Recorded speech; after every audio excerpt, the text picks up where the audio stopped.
Troy Bond has huge ball. We are here at the Bonding Podcast, We're the number one back. source for all dinosaur denial news. I'm Troy Bond, and with me is my co-host, the flat earther herself, Ms. Torey Cole. Torey, what is going on in the state of women today? In the state of women today? Yeah. Ooh. Women getting punched in the face.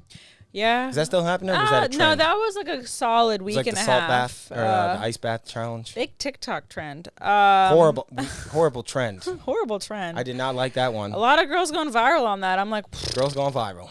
I could use a bump. Do you think they actually got punched or? Yeah, that Yeah. one girl had a real physical bump on her forehead. When I was in Philly, I don't know if I told you this story, but I was outside and I just smoked a joint after a workout and I just saw rocks fly up. I was like, what the fuck? And I saw some dude go right down. And I as a New Yorker, I stepped back and pretended I didn't see it. Then it turns out some dude had just sucker punched him from behind. And I looked at the guy's head. He looked like Walter White, the guy who got punched. And there was just blood gushing out of his head. And some guy was in the car parking his car where this guy had just gotten punched. And he gets out of the car and does the most white dude thing ever. Hey, buddy. Hey, excuse me, buddy. Hey, you just hit a guy. Pal, buddy, old friend of mine. Well, his wife and two kids were in the car. But like the guy who did the hitting had been long gone. The dude who had been hit, bleeding out, and I'm like, what do you need? What can I get you? Can I do anything? And he's not responding because, he got hit in the head. He's just sort of in shock.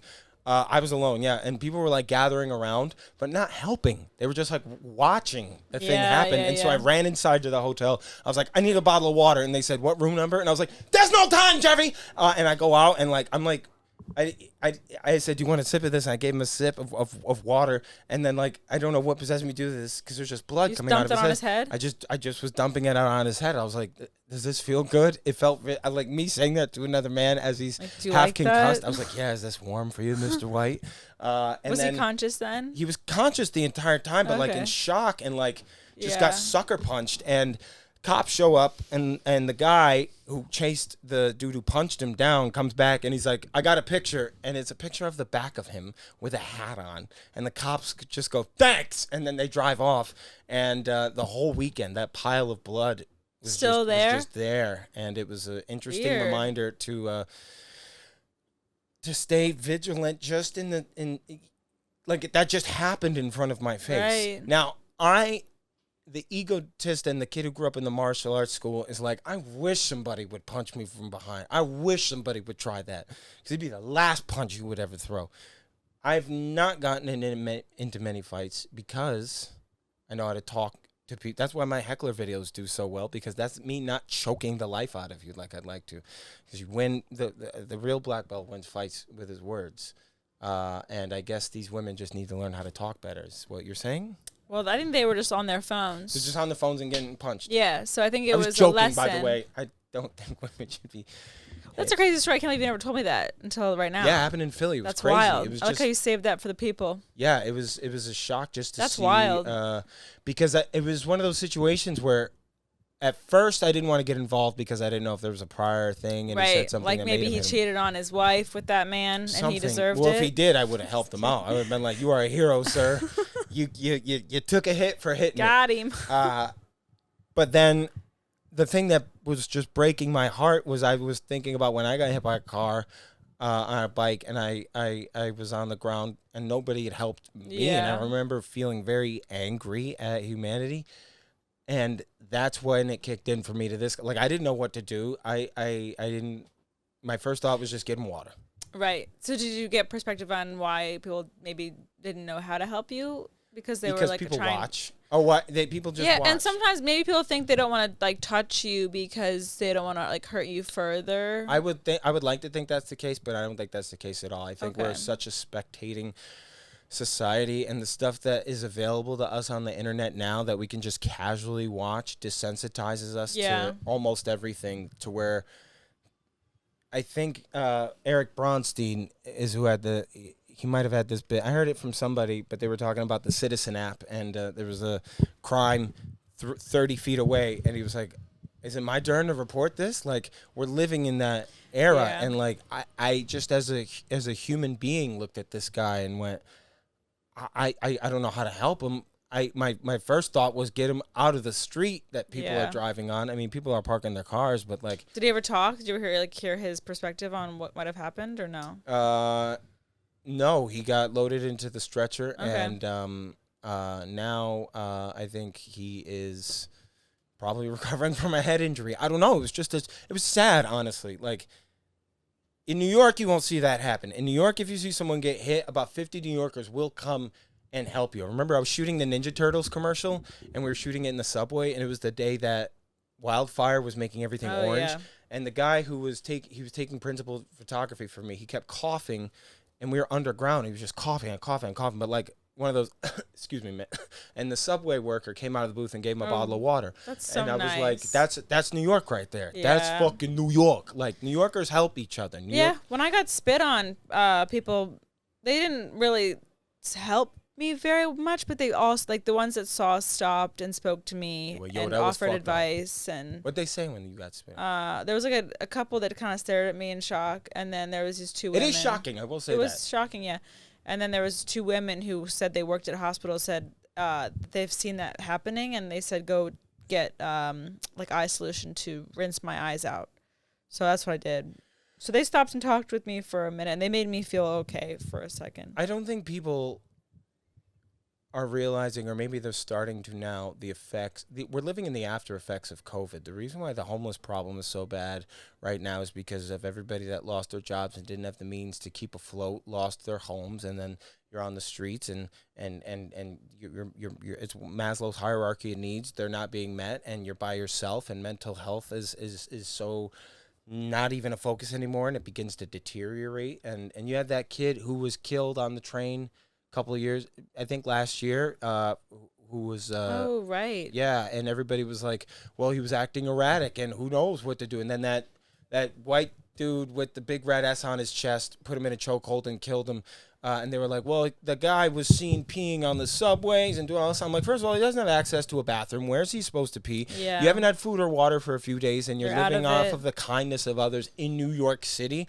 You're going to start to lose it. And do I think I don't know what the solution is. I want to be very clear, but I don't think that looking at these people and thinking that they're all there to hurt you is a good point of view to have, because they're just like us trying to get by. Yeah. And their version of getting by is much different than our version of getting by.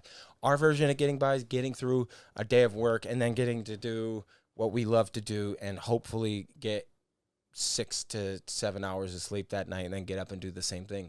Their version is, I have no money. I don't know when I'm ever going to get money. I have to depend on somebody to throw me some change, which nobody has anymore. Right. We're a cashless society. And I think about it all the time, how we're one check away from homelessness. We're one paycheck away from it, truly.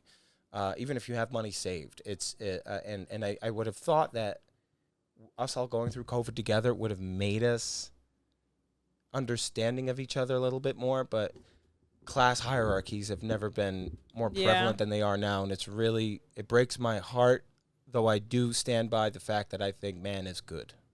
I love that. Man is good. Well, I think everyone says that you're born pure. Like babies they don't know any better. They don't know they're bad. covered in blood and shit. They're all Right, gross. yeah. I mean, I do think you are the way This you is are. a comedy part, so sometimes I'll throw in some jokes. My bad. Right. Saying I good forgot we're point. supposed to be funny. Yeah. No. We're being serious, but once in a while I'll throw in one of those. Ding. Smart. I don't want you to get annoyed. But I when just do it. remember hearing a quote once where Babies are born someone pure. was saying, you teach children. That's when they takes a village. learn how to be bad. They It- come out yeah. not knowing bad from good. Yeah. And but I do also agree that you come out who you are, and I do think some people are kind of bad eggs. So I not to contradict what don't know just if I said, agree but with that, but let's debate. Let's have a debate.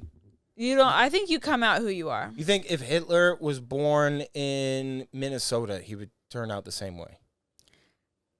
I mean, he had access to certain power that then got him to where he is. But it No. depends on- Would he be born the same way? I think he'd still be a I think he was born a bad person, and then he learned evil, and then he ran with it. was he? How do you? Did he learn evil, or was he born a bad person? I think it's in you, who you are, your traits. And what your what? certain Yeah, traits are okay, within you. that's what I was trying to get to. What I- is it that makes you evil? Is it your genetics? Is it your wiring, I think, and the way the chemical balances you have within you. yeah? Because some people are depressed, Right. and that's sometimes just not That's their genetic, fault. though, right? Yeah. Yeah. And I think that some people are just wired off, and I think if they're given then the wrong experiences, and let's say they're bullied, then Right. whatever wiring they have within them already, then that's like a light that gets sparked. Yeah. And then it just is like a wildfire. Whereas let's say they were born maybe a little off, but someone nurtured them, they had a loving family, they had hope then to be good. But I again, agree. I do think it's easy to sway one way or the other. It's the village thing, you know. Yeah. My mom, I was just talking to her about this the other day, which I'm gonna go on a little mom rant for a second because I love your mom. I love her too, and they recently re-released Star Wars: The Phantom Menace out in theaters, and that was the first movie I ever saw in my life. My core memory, I remember going to see that with my dad, and us going to KB Toys after, which is now shut down, and there's a scene in The Phantom Menace where Anakin has to leave his mom to go train and become a Jedi. And right when he's about to leave, he runs back to his mom and he's like, I can't do it, Mom. I just can't do it. I don't want to leave you behind. And she's like, what does your heart tell you?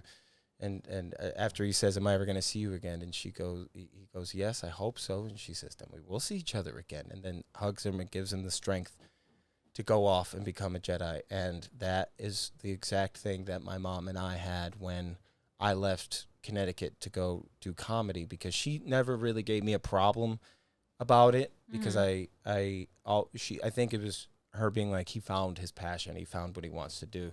And you probably saw that as a kid who you were, that was true to who you were always all along. She said you were like dancing in the kitchen as a kid. I mean, I was on stage doing it. Was said when you were like really little. Oh, yeah. So it goes back to my point where like you're born kind of who you are. I think your environment plays the biggest part in it, because I grew up around a karate school and wrestlers. Nothing seemed, my brain never told me, no, that's too much, because the wrestling, you'd be dudes in tights who I just saw snort an 8-ball. And breaking a chair over my dad's back, or in karate, it's just feet. So like there was never a part of my brain that went, oh, I'm too scared. There's parts of my brain that always go, that is absolutely cringy, and what made you think that could work? Like looking back on the stuff that I would think is cringy is the stuff that I'm proudest of, because that's who I always have been. Like, I'll go on stage wearing an Elvis suit. I'll go on stage and tour in that Michael fit. I'll go. I'm working on a Grand Admiral jacket right now that I'm really excited about. And it could have gone the other way for me. At one point, it got to a point in my life where I was 15, and it started to go the other way. I was raised by great parents, and then I started using drugs at a young age, and I almost went down that path, and had my uncle who got me on drugs not died, I probably would be in jail with him. And I also, had I not had the parents I did, who I don't say they were perfect, but they're my parents. And you had some mentors along the way, you've mentioned. I had some incredible mentors along the way who anybody that ever saw something in me saved my life, because I never saw anything in myself other than you had dreams always. I had dreams, but I always thought that my dreams would come true to a degree, but not to where I thought they had. Like, I didn't think that all of this would be possible. And when I say all of this, like, you guys can't really see, but my room is surrounded and decorated. See my shit. You could everything behind Torey is gifted to me. Every single thing. That Spider-Man figure was given to me by a guy in Texas. That's me. That's me as Spider-Man right there. And I never expected that. Like, and there's another one where I'm in the suit. Yeah, that right there. Well, you want to show? Yeah, there you go. That was in Addison, Texas. And he also gave me the one with the Peter by the Joker haha picture. Capri in Tempe, Arizona drew that for me. I never expected to have that connection with people.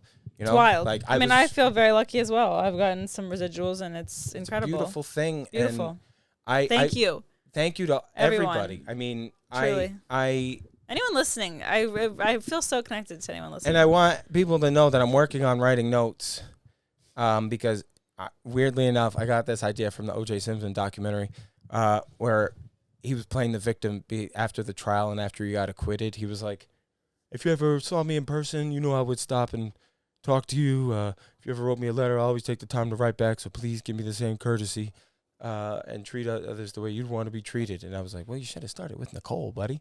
But there's so much love when you just have that stuff, and the only thing I can give back is me. Mm-hmm. And I started writing letters recently.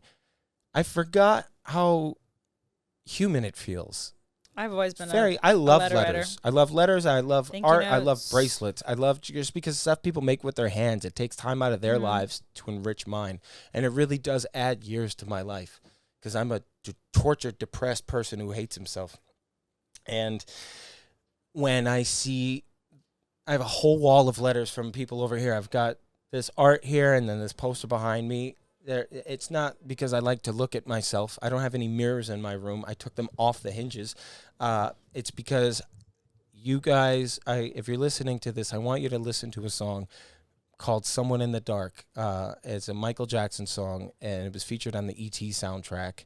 And it was a song he wrote to his fans about how they were always there for him when he felt like nothing. And I don't like to use the word fans because it creates a power They're imbalance. friends. I truly do feel like I feel every time I do a meet and greet, I feel like I've met that person before, or they feel like they've met me, Mm-hmm. because the me on stage is the me off stage. That's why I do this podcast and the other one. You get two sides. On Secret Identity, you get the nerd stuff, and that's for nerds. On this, you get to spend some time with me and see how prickly And I me. am, and you, and well, I mean, you're here so people see how So great we you interact. are. You said it, not me. But, I'm she a ain't mirror of lying. his greatness. Can't you tell? No, but there's what do you state of women? Good. Yeah, Even Siri was something like, did go "Yeah, wrong for us. man, we're not ready to be president Something yet." went wrong. No, I State said of all that women? because I've been I had some things on my iPad that I wanted to talk about. Road catch-up stuff. Okay. CJ was the last bonding fan we saw together. Shout out CJ. Shout out CJ. I wanted to go. I know there's a lot more. That was just a There's fresh so many name. people, So and the thing is I'm we going love you through guys. and I'm working on getting letters out there. Shout out to Jade and Tiff and everybody else who's Jade. been showing us nothing but love. I ate all of Jade's Megan. cream pies. Meg Christine, oh God, I love Meg. Meg has become my Michael buddy, who that's just me in my head. Every time I send something to somebody or I talk, I'm like, wow, nobody cared about that, and you no longer look cool or mysterious. You look like a dork. I went to the Phantom Menace with a friend of mine Friday, and at one point they put their finger over my lips and went, shh. And I was like, yeah, that's... I'm Well, you really were at the embarrassing. And then movies. well, yeah, but everybody... It's not like this was a movie nobody saw before, and everybody was in there day drinking and having a Really? great time laughing. Yeah, we went to the 2:10 screening of Phantom Menace, and then I apologized to that person like a couple of days after. I was like, yeah, sorry, that was really annoying. I probably should have just been quiet. And they were like, what are you talking about? I had a great time watching that with you. And I was like, well, then don't put your finger over my lip next time because it went in my suicide note. Let's see. Let's go down the list of places we've been on the road this year so far because we're almost at the halfway point. What were we going to say? Yeah. Oh, no, I was DC thinking. Comedy Loft. DC Comedy That Loft. was an incredible weekend. So fun. I had so much fun I there. loved that. You are going back there in November. Yes. Well, Torey will go on Torey's. Do you have a website? 16th. Do you have a website? Yeah, website. What's your website? ToreyCole.com. ToreyCole.com for all things. I should know that date. Someone made me a bracelet with the date in it, and that meant the world to me. Apparently not. Your world is Krypton because it's gone, and you don't remember when the date is. November 20th. November 20th. End of the year. DC Comedy Loft. DC Comedy Loft. I'll We be love back DC there. Comedy One night Loft. only. I love DC Comedy Loft. I'm very proud of you for going down there. Thank you. Then after DC Comedy Loft, we went Florida. to Sunshine Comedy Sunshine Festival. Comedy Festival in Then St. Petersburg. Going back there again soon when we're locking in the date. I'm going back there soon, locking in the date. Sorry, T-Pain. Torey is, as Qui-Gon said, there's little she could learn from me. She's headstrong, but she knows much of the living force. And I'm gonna bring you on the road, but I have to form my little foundling of Troy apprentices and watching your podcast, Torey's Stupid Podcast, which I think you should have called Torey Cole. I know. But we'll save that for another podcast. I think I'm going to start a third one called You Weren't Born Yet, about history. That's fun. We then February off, March I had... We were in Appleton. Appleton, also. Wisconsin. My goodness, what a place. Cold, And Torey and I took an Uber from the airport to the hotel, and my phone was dead, and we did it from Torey's phone. And it's such a small town that when we got to the hotel, I saw my own ads running on Facebook, and I clicked the comment, and our Uber driver was like, fuck this dude, he didn't even tip me. And I went, Torey, you forgot to tip the guy? And then I went back and he deleted the comment. I tipped him. Yes, because you tipped him, Yeah. and he deleted the comment. Still didn't come to the show. But if he's listening, which he's not, go fuck yourself. Then Appleton, then March I had Addison, which was, I got so much love out there. I got this Amy picture out there in Addison, just the best. That Two-Face picture over there, I got out in Addison, I believe. Then San Antonio. God, have you ever been? Mm-mm. Oh, God, it's beautiful. I'd move out to San Antonio if it weren't for the summers. Yeah. Like the heat down there is just unbearable. But it's Texas beautiful. summers are hot. Brutal. I can't do. We did I mean, that we're last about August. Yeah. Is that when we were in Austin? Mm-hmm. There were people who came to Arizona that drove from Texas. It was Yeah. amazing. Also, Austin, June 7th and 8th, I will be at Cap City Comedy Club. Where else? What else? Portland, Oregon. Portland, yes, but I want to shout out UK first because I don't think I ever Right. thanked them. Dublin was incredible. The funny thing about Dublin is the whole time I was like, I don't want to be heckled. I want to make that very clear. I don't want it. You know the amount of people, of course you do because you've been with me, that come up to me and they're like, "Oh, I thought you were really going to go into him." No, I only go into him when you go after me. I'm a defensive player. Dublin, there was one heckler, and he turned out to be English, and so they all really hated him, and wow. they booted him out. His name was good. Steve. And Belfast, the picture is that picture of me and Matt Rife in frame behind you, where it says In "Welcome, frame? Matt Rife"? Can you see it? Let me put my hand on it and then I'll know.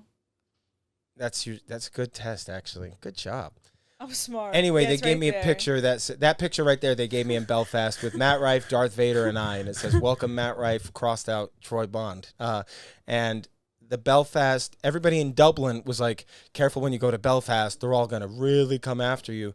And they were so polite and so great to me. And I did the meet and greet, and they all came up to me and they're like, "Next time you come down, we're gonna fucking lay into you, lads." And it was beautiful. It was sweet. And I want to shout out Kira, who came to every single UK show. Wow. Then after Belfast, I did 2 shows in London with no host, no feature. They just, here's how they brought me up. They were like, "Do you want to?" They were just gonna be like, "Ladies and gentlemen, Troy Bond," and I was like, "We're not gonna do it that way.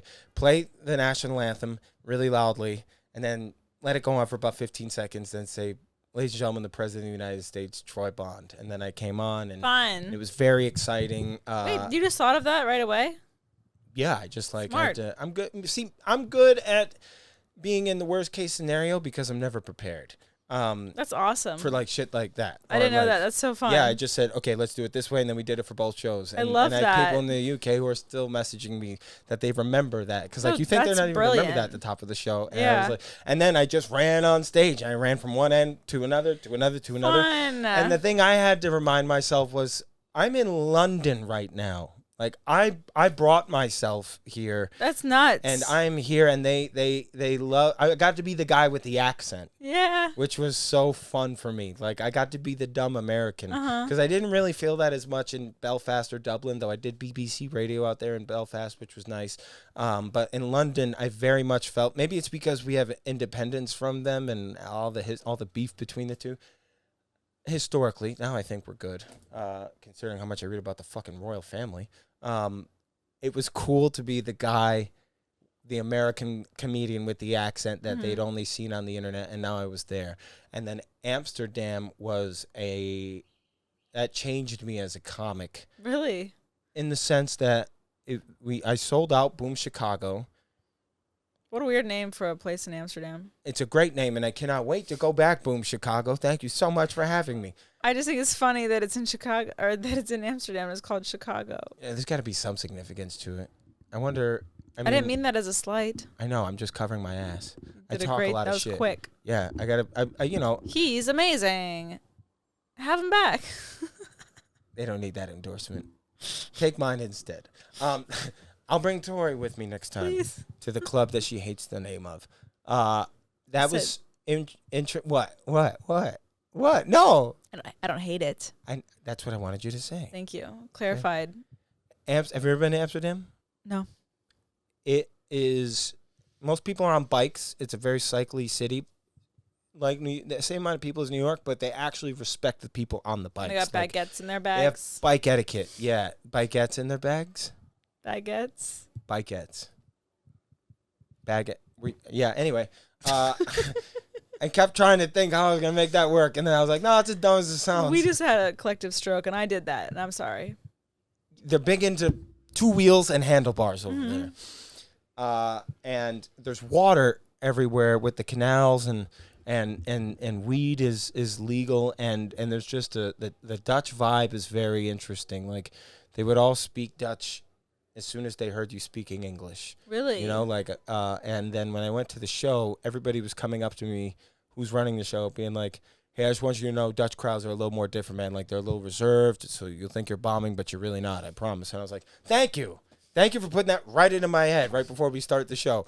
That is so funny. And then I went on, and it wasn't that at all. It was the laughs I got were explosions because they were listening so intently. Wow. Like they were like on the edge of the seat, and then and I remember before I went on stage thinking, this is the last show of a 4-5 European show run date. I didn't sleep at all because of time differences and custom line waits were so long, and I didn't really get time to explore any of these places. And I just remember thinking, I just gotta get through this. And then I thought, nope, you can't do that because these people have been waiting a long time for a show. You got to go out there and you got to give them the best show of your life. You deserve to enjoy it a little bit. I enjoy any time I talk into a microphone and someone's listening, and they were so great. And I came back. Then we went to London for 2 days after, and my manager didn't realize how small my hotel room was, and like it was the size of a bathroom.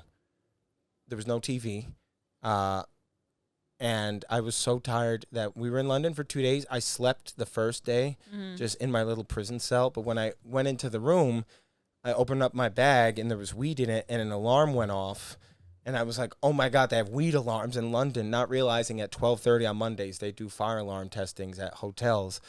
And I didn't realize that until my manager told me that an alarm went off in her hotel room at around the same time, too. So the whole first day I'm there, I'm thinking, like, I'm rolling all of my spliffs like in the bathroom with the shower turned on and soap like on the floor to get like the smells out. And then I was staying in like the Times Square version of London, right near Buckingham Palace. Went there, walked, saw it, and was like, okay. And then walked back. It was more or less just people watching I loved more than anything else. I'm not a big sightseer because sightseeing is disappointing to me because the amount of trekking you have to do to see the site and then you see it and then it's like, okay. You're not a big step getter. Meaning? I love getting steps. See, I don't count them because I live here. I know I'm going to get them. I'm a big step queen. I think that's why you don't like sightseeing. I love the walking as much as I love the seeing. I'm over the walking. You're not a walker. I'm tall. I've got bad knees. I got a bad back. Yeah. I live in this city. That's my steps. That's fair. This city will make you step. This is a walkable city. Amsterdam was like that too. I would move to Amsterdam. You say you would move everywhere. Because I live here. San Antonio, New Jersey, Portland. San Antonio. Well, when I buy a house, I think it's got to be in Jersey.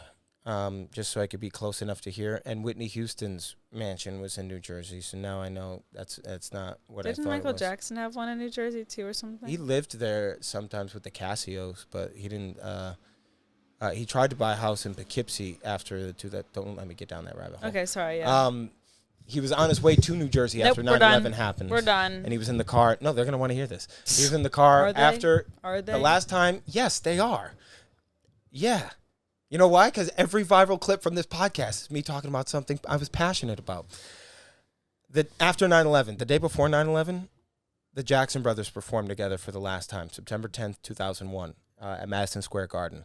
Michael and Britney performed together. There's a rumor that Justin Timberlake and Britney were having sex so loud in the hotel room that Michael sent the security guard to go quiet him down. Michael didn't want to do the show, he took so much sleeping meds that you should not have been able to get up. So you watch the special, and his eyes are not really open, but my man is not missing a step. Does the whole show. 9/11, day after, he's going across the bridge in a car with Marlon Brando and Elizabeth Taylor going to New Jersey, and they were going to make a movie about that, where Joseph Fiennes, Ray Fiennes' brother, the guy who played Voldemort, was going to play him. And there was a huge uproar about having Joseph Fiennes play Michael because he was a white guy, like British white guy. And then they just never made the movie, and now they're doing the Michael biopic, and I don't know if I'm sold on it yet. But the ironic thing is his brother's son is playing him, and his brother was so jealous of him. And his brother Jermaine. You're gonna see it. Of course, I'm going to see it. Yeah. People are going to ask me for my opinions. I got to see it. I also When does think it come out? it's next year. I think it's an impossible movie to make because it's the estate telling the story, and they're not going to tell the story of how they killed him. Right. They meaning us and the business. Yeah. That's what happens when you make somebody his that bad famous. That's doctor. what killed most artists. Your boy Mac Miller, same thing. Why do you think he was taking Amy. all those pills? Yeah. And because you need something to cope with all of that stress, and the people aren't looking after you. They're just like their doctor. You give him this, give him that, give him whatever is going to help him get out his next album. Just get this done. And you watch This Is It, which was the movie they put out of all the rehearsal clips. And I'm like, how could you ethically put this thing out? He was 5'9", maybe 110 pounds when he died. And we were just talking about rest before the show. I was looking at my pictures of myself from like November, December of last year, and I looked skeletal. Like my face was very thin because I was just, it was work first. Like you push that first. And you don't have to be a comedian to think this way. My grandmother used to say this to my mom all the time. She'd be like, if you don't take care of yourself, who's going to take care of your kids? If you don't take care of your body, where are you going to live? Yeah. But it's hard to rest in a culture that makes you think that you have to be hustling all the time. I'm just glad you have a bed again. I am too. I don't use it very often, but when I do, I have the wettest dreams you can imagine. Just big old puddles. You have any sex dreams recently? You ever have any sex dreams? I've had them before, yeah, but I haven't recently. I never get to fuck in the dream. Like it always is just about to happen and then cut to commercial. I wake up. It's aggravating. That's a bummer. That's like when you're screaming and you can't scream. That happens in a lot of my dreams too. I wonder what the underlying story is. Of not being able to fuck in my dreams. Because I sabotage my own dating life. That's what I don't let telling people you? I mean, I let people get close and then they do get close and then they're there and then I remember the hurt from my last relationship and I promised myself I wasn't going to let myself or anyone else get hurt again, and then boom, that's where it happens in the dreams. That's like when people drink and they're like, I'm never drinking again, and then they do it again. And they're like, that was fun, and then they do it again. And then it was fun, and then they do it again, and then they black out, and then they hit a child on a bike, and it dies. I do think there's a difference between the disease of alcoholism and the insecurity of love. I think love is a drug. It is a drug. But the reasons why Kesha people said avoid... yes, and she's a prophet. I mean, listen to what she said about P. Diddy. Wake up in the morning feeling just like him. Grab my glasses, I'm out the door. I'm running away from Usher. P. Diddy did all those things. I can't believe that. Really? It's just heartbreaking. What? Heartbreaking? It's constant. Drake's now a weirdo. Well, yeah. I mean... Isn't he a pedophile now? Isn't that part of the beef? That's what Kendrick accused him of being. Because and I just saw a TikTok last night where Drake tried to pay some girl to come have sex with him. That's not a good look. Well, more celebrities do that than you think. Really? Yeah, because if you sleep with a fan, they're gonna go and tell everybody. I'd No, rather she's hire a a hot sex soccer worker. player, and he apparently like messaged her and was like, "I'll pay you $110,000 if you have sex with me." She said no. I wouldn't put that in writing.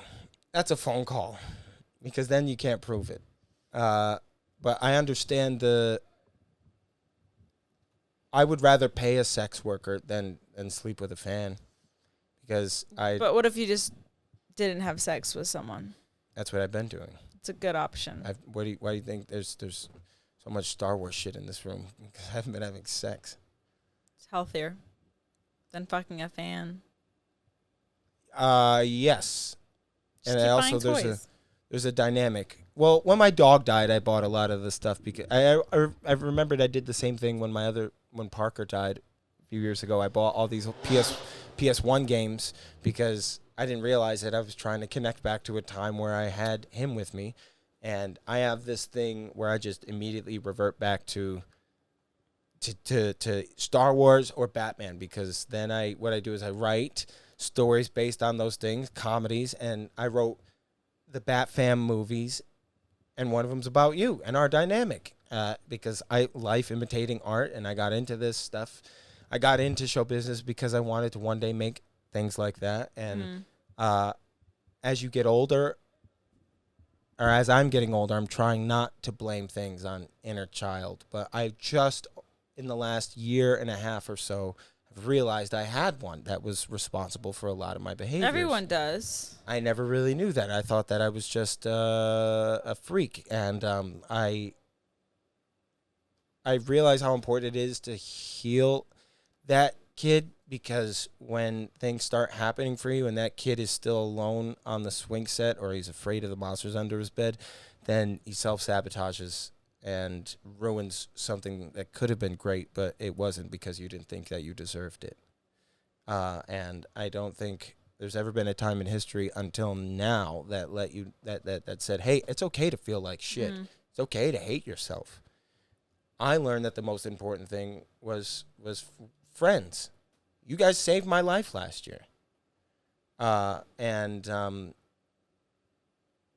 that's what makes me say man is good. And there's more of that than there is of people getting punched in the face.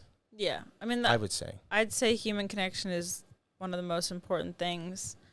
I Yeah. feel like that's, without connection, you literally die. People can literally die of broken hearts. Think of the people on the streets with no connection. Yeah. And that's why they're talking to themselves. Yeah, and you do die of broken hearts. Like I'm an extremely, I would say I'm a lonely person. I'm very lonely. Especially when you're not on the road with me. Or anybody is on the road with me. And I it's self-imposed loneliness, because I don't want to burden people with my whatever. Have you heard the saying, you're only alone if you don't like the person you're alone with? No. What does that mean?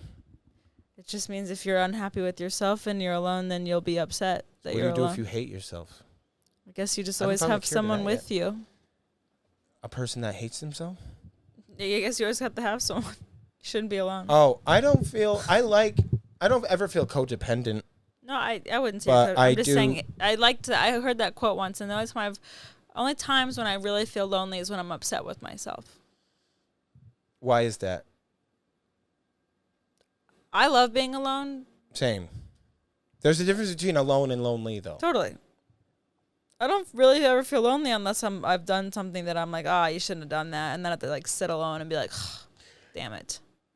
Yeah, that's why. Well, that's where the friendship thing comes in, where you need a bunch of people to tell them the situation. Okay, here's the situation, and have them pull you out of the spiral. If they know you well enough, they'll give you. Mel Robbins, I heard once say, "Do you want advice or do you just want to vent?" I think that's a very important thing too, because sometimes I just want to vent, and the amount of times you've pulled me out of spirals that I didn't even realize I was going into, that could have turned into something really bad. The first show we did on tour together after St. Petersburg last year, Comedy Connection, remember I went to the hotel. I think I cried from the club all the way back to the hotel room because I was so upset with myself. I usually am You were after for a while on the road after shows. what? Crying? You were just like, that was shit. And I'm like, no, that was incredible. That was very good. You've stopped doing that. Because of you and Aw.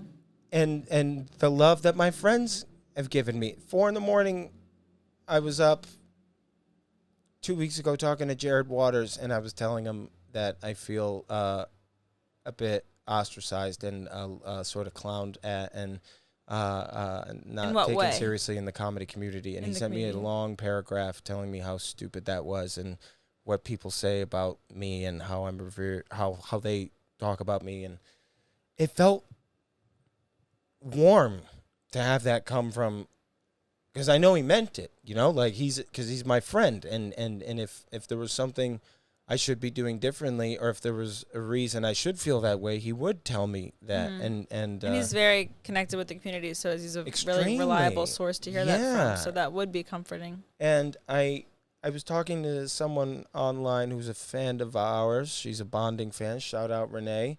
She came to Arizona. She gave me that light up there. She was also in Dallas. Her dad, her whole family came. Yes, Renee. Yes.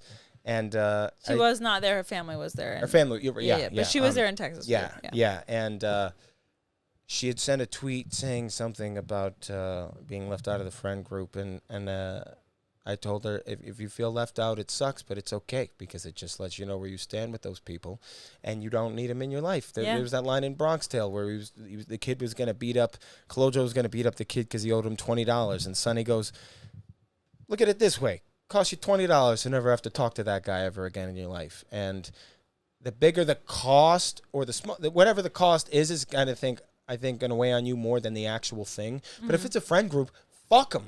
I have never had a hard time cutting someone off and pretending they don't exist. It hurts. The initial cutoff hurts, and then the long goodbye that creeps up on you hurts. Mm-hmm. But you hurt yourself more by staying and trying to appease somebody who it didn't even give you a second thought. Yeah. And as a woman, how do you feel about this? Well, I've been fortunate that I have had very few friend breakups, as they call them, and I think a lot of times I like to give people the benefit of the doubt, and I always like to take a big picture view on the over-under of the friendships. And over-under, that's the classic T-Pain. I believe when there's more good than bad, then you want to keep them around. I think any relationship, there's going to be a push and pull, as you've experienced in romantic relationships, as have I.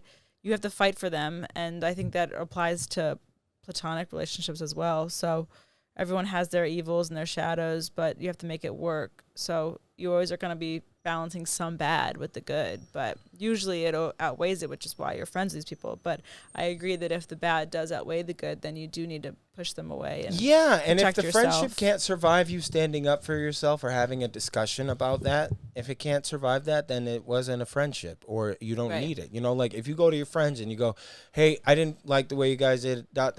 or if you like Slater is one of my closest friends ever. I did something once.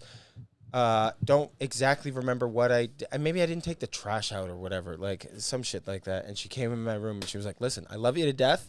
You got to get that done. Like I'm tired of taking this out for you or whatever."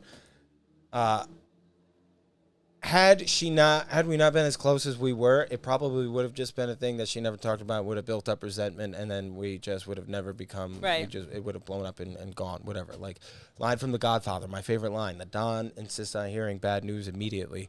And I feel that way because I want to solve the problem. Like, I'm a problem solver. I'm Winston Wolfe. I solve problems. Pulp Fiction. God damn it. Even if I don't know what I'm doing, it comes from years of my parents not knowing why the Wi-Fi router wasn't working, and me just plugging things in and pretending I knew what I was doing.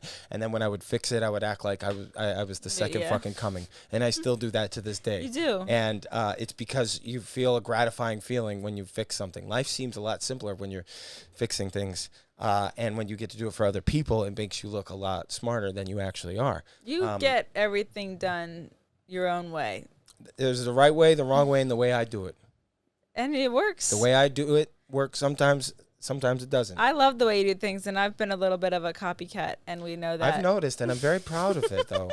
Because what? It just cracks me up because I'll do things, and then I'm like, I know why I'm doing this. Because your Sensei I've taught been you that way? by the best, and I like it, and I'm just doing it. My mom, I learned that from her because she trains nurses, and there's so much bureaucracy and stuff that goes into nursing and healthcare. And my mom is the type of nurse that sits with a patient, holds their hand, strokes their hair while they're getting an IV in or whatever with meds, and she does her job exceptionally well. Every single report of her job that they get, they always mention her name. Michelle Bond was the most professional course putter, and it's because she knows what job needs to be done and the best way to do it. A lot of the time, you got to, and anything you do in life, you got to jump through holes. There's so much stuff in comedy that you have to jump through holes through. So much in podcasting you have to jump through holes through. So whereas I always figured if someone else could do it, I could do it, and I can do it better than they could. Hence why we're recording a podcast in my bedroom, because the opportunity is there. The means aren't always there, but if you want them to be, they will. Your focus determines your reality. Will had a hat on that said that all weekend. I saw that, and you said that to me when we hung out on Monday. Yeah. Yeah. Was that Monday? I think it was Monday. Yeah. And I just thought you said a few things that really stuck with me, and that was one of them. And it was a real good reminder when I saw his hat. I was like, oh, Troy just said that to me. And I knew that, but it's something that you need to see often to remember. Today, for example, I woke up. I had a late start to the day. My head was killing me. I was supposed to go see this Broadway show. I was going to cancel, and then my focus, what I started focusing in on was who this person was that I was going to see the show with, what they meant to me, and now when I'm looking at plans, I see the literal fork in the road. I see the version of me that goes and does this, and the version of me that stays home and doesn't do it. And then, because then the first thing I thought of when I woke up this morning was this podcast tonight. And I was like, am I really going to want to get up, go to lunch, go to this show, come all the way back down, set up, and do this podcast? And my focus was seeing this thumbnail at midnight when it goes up. And that is now my reality. I love that. And I love that. Single day, I try to live in total clarity of that and just think, okay, it's like setting your clothes out for the next day, No, I like the way you put a bow on that, because a lot of people will say, okay, I need to do this because I want to get it done. But to have that visual, and that very specific visual, that I'm going to take with me, because that's huge. It's hard. That's huge. And it's also something that it's a muscle that I've had to practice for a while. I mean, you've seen. And you said that, so I'm excited to see that thumbnail too. Yes, me too. And I'm going to cut your face right out of it. I knew you were going to like that. You've seen my room. I love when you go on a little laughing spiral. It's great. It's hot in here. I think I might be. It is. We're gonna wrap things up in a few minutes. I mean, I'm enjoying this. I am too. My crotch is sweating. I know. It smells like somebody's feeding stray cats. I'm wet. Not in a good way.